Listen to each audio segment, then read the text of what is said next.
Okay, on to the next session. Who loved Blockbuster? Me. Blockbuster was as much of my childhood as Saturday morning netball games or swims in the ocean. And yes, I'm an Aussie.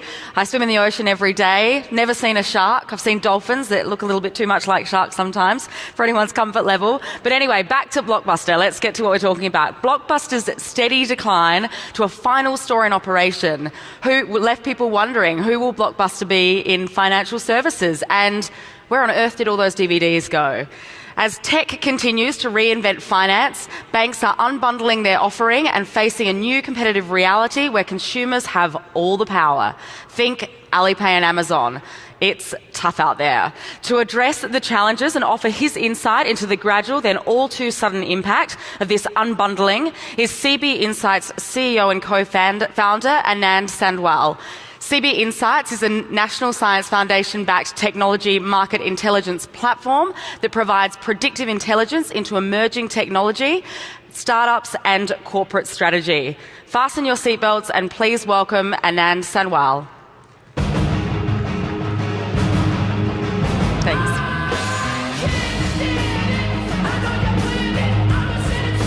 All right. Morning, everybody. Morning, everybody. Morning. All right, good. I have 113 slides, and I have 19 minutes. I thought I was supposed to get 20, so I got cheated. So we're going to talk about this gradually then sudden change that happens that's happening in financial services, the unbundling of the bank. It's hard to see. How many of you in the room are with a large incumbent financial services institution? Raise your hands. How many of you are with startups? Okay, cool. I'm CEO, co-founder of CB Insights. We're a software as a service company. I'm going to go through this quite quickly. How many of you get the CB Insights newsletter by show of hands? Okay, if you don't get the newsletter, go to cbinsights.com/newsletter right now. Please subscribe. 507,000 people do. We aggregate lots of unstructured information to predict technology, market, competitive trends. So we're going to talk a lot about sort of the cognitive filters that big companies have, and this is a great historical example. Former CEO of Microsoft talking about Google. We all know how that went. And this is kind of, I think where a lot of financial services firms need to be thinking about, right? Like the status quo is not enough, and so it's time to sort of think about what's next. So, show of hands, how many of you think technology has made the world faster, your personal lives faster? Show of hands.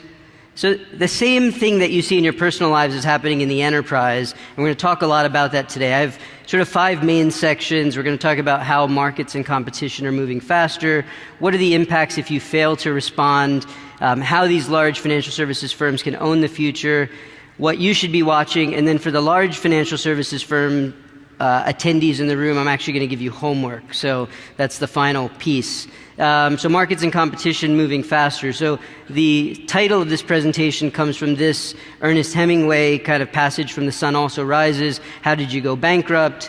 2 ways, gradually and then suddenly, right? And so this acceleration is something that we see corporations are really vulnerable to.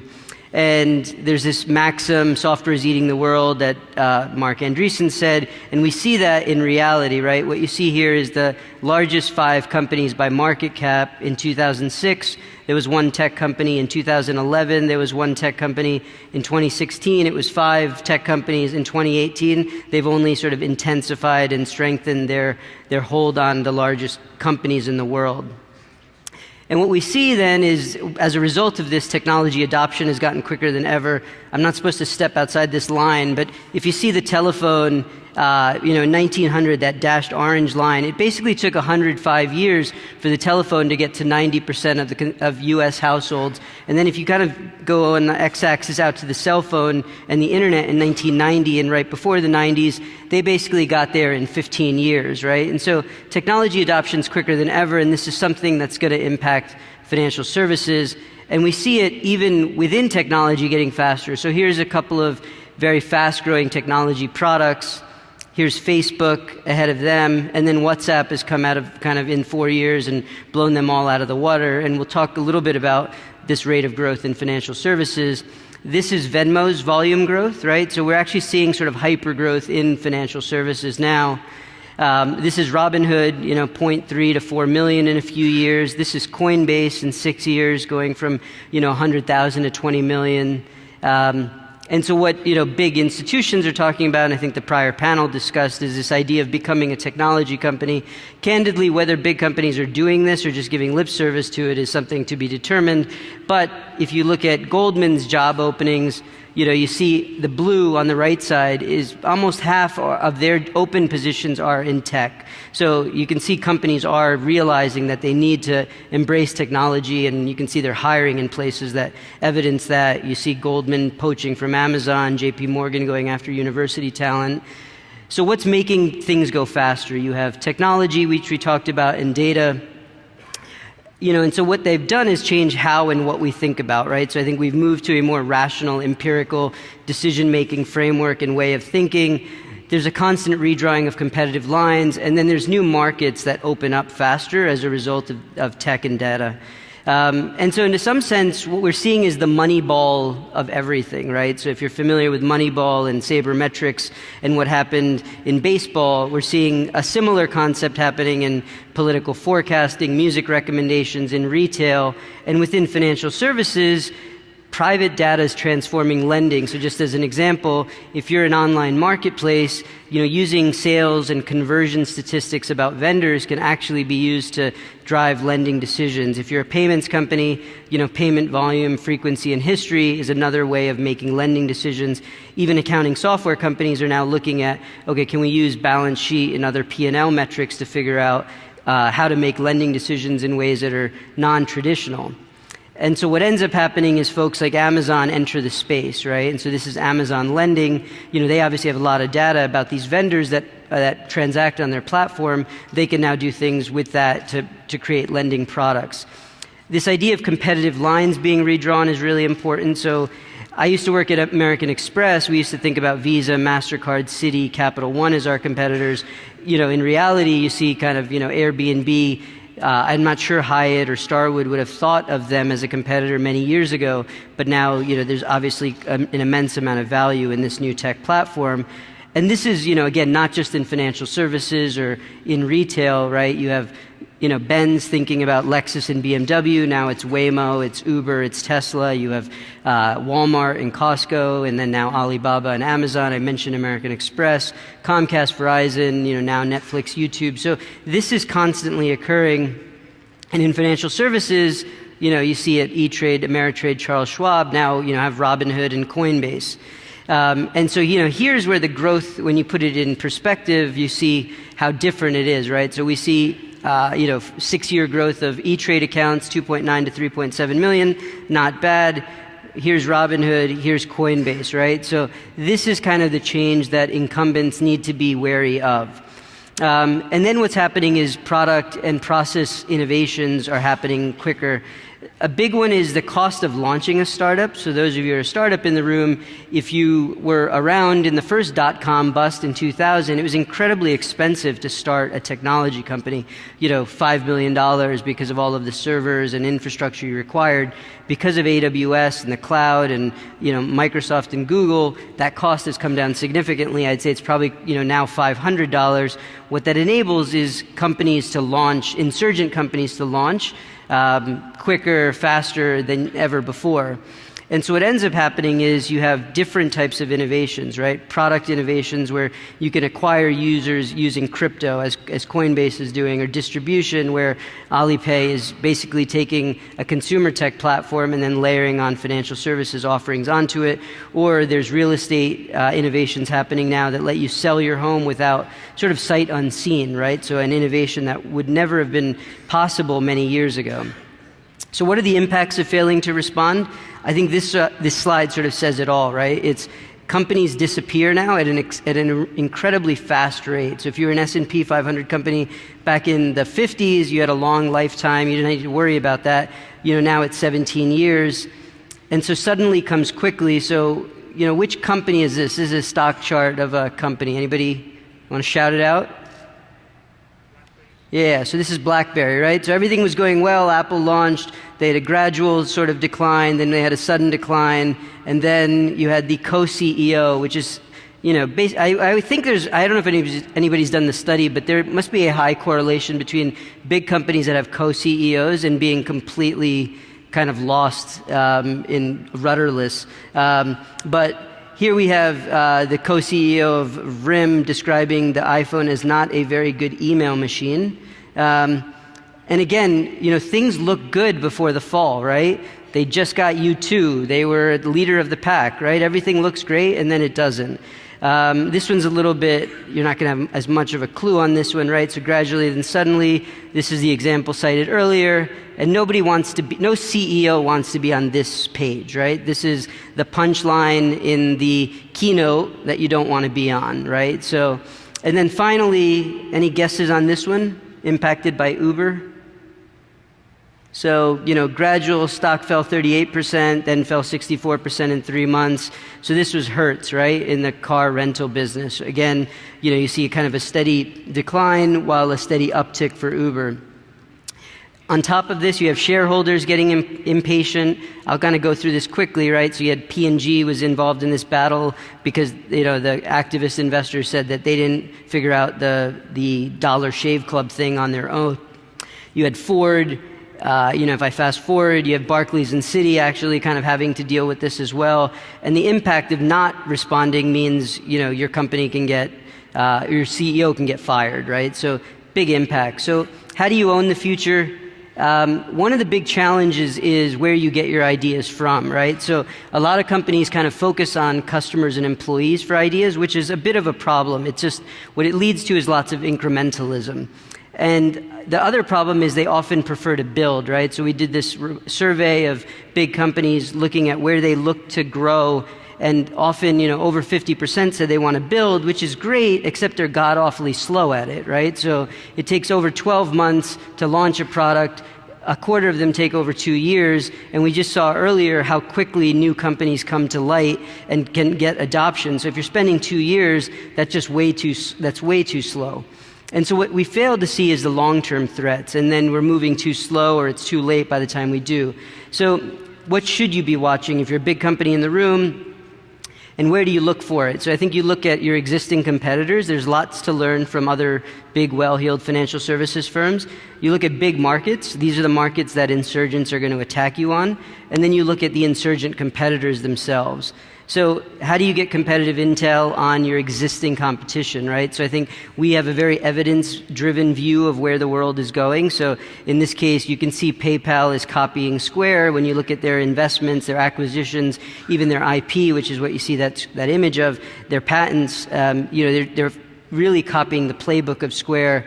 When you look at earnings calls, you can see MasterCard is making a big push on ACH versus some of the other networks. When we look at patents, this is Goldman Sachs' patent topics over time. This was in 2015 and 16. This is 17 and 18. And just to kind of underscore, right, you can see a really big shift in terms of their focus on AI and neural networks in where they're putting some of their best minds at their organization.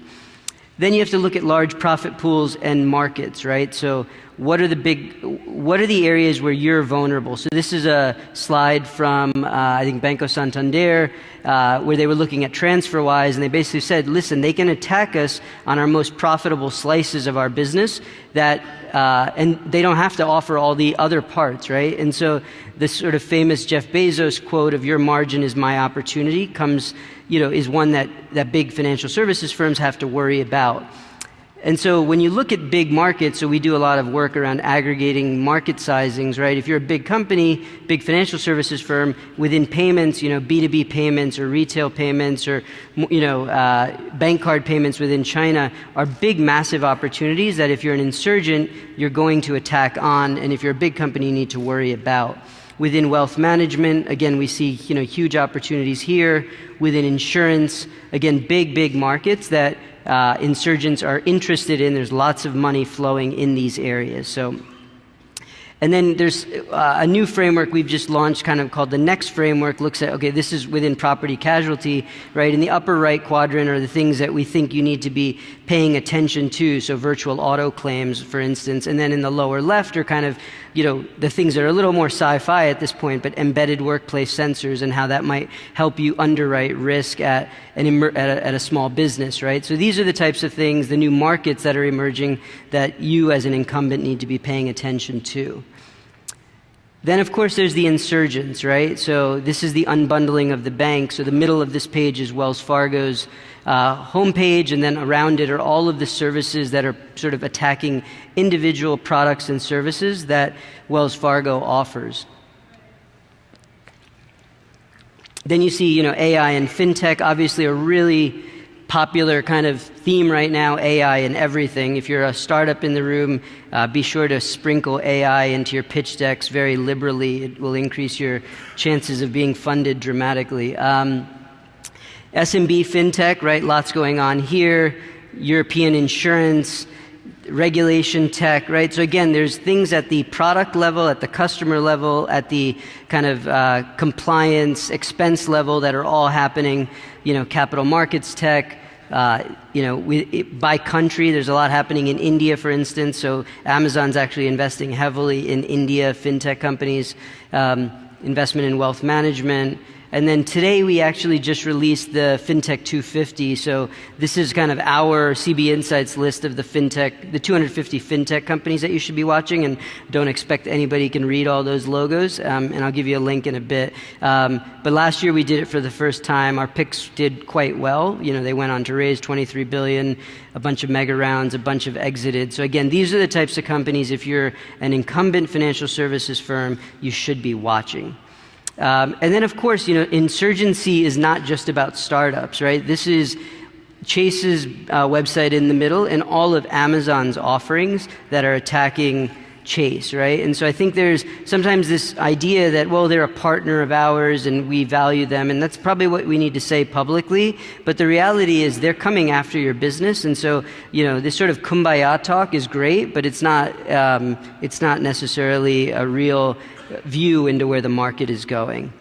And this kind of illustrates, the 10th most valuable financial services firm in the world right now is Ant Financial, right? So again, not somebody that I think would have been on any big financial service incumbents, slide deck 5 years ago, has sort of come out of nowhere, marrying all of this sort of, power of Alibaba with this financial services platform. And it's something when we go to Asia that, all of the big Japanese corporations and, Korean corporations and even within China are worried about. But I think if you're a US company or a European company, you need to be thinking about what does this mean for your business, right? When consumers can actually make financial transactions on a sort of consumer tech platform that is something that, we're not used to at all.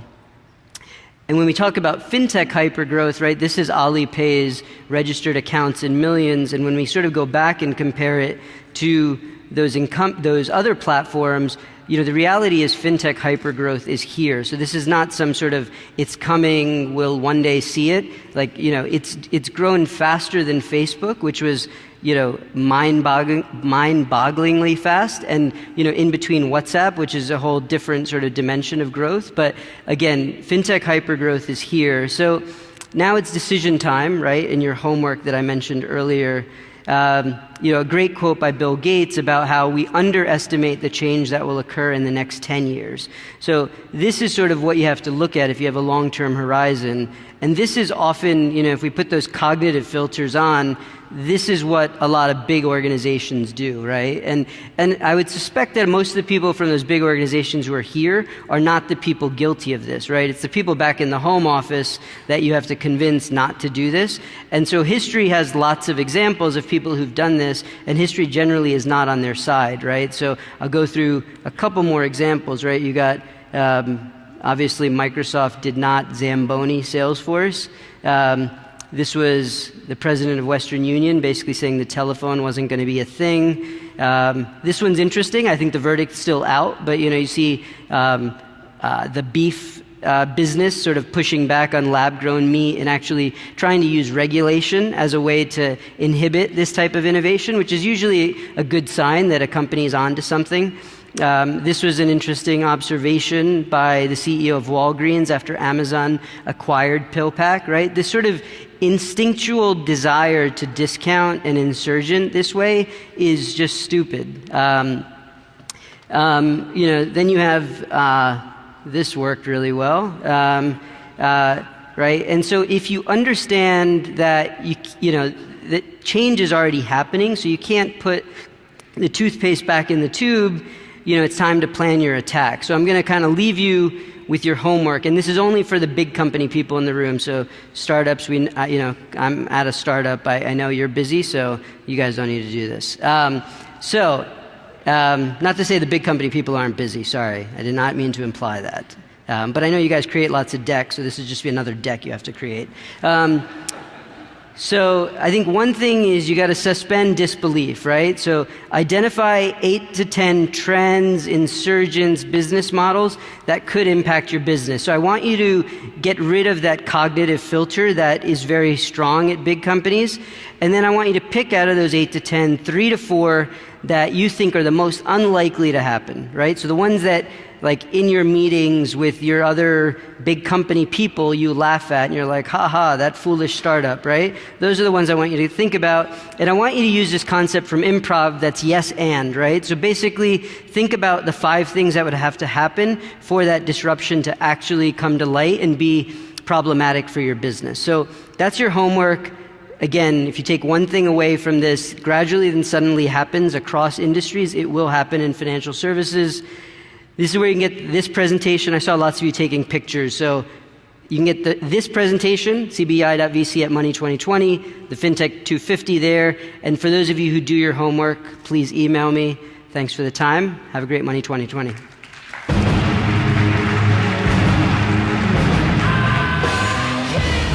Thanks, Anand. Thank you. And that's how you get through 132 slides in 19 minutes. Thank you, everyone. Great morning session. I hope you enjoyed it. Enjoy lunch. We're wrapping up. Be back here at 4 o'clock. It's going to be an awesome afternoon. See you then.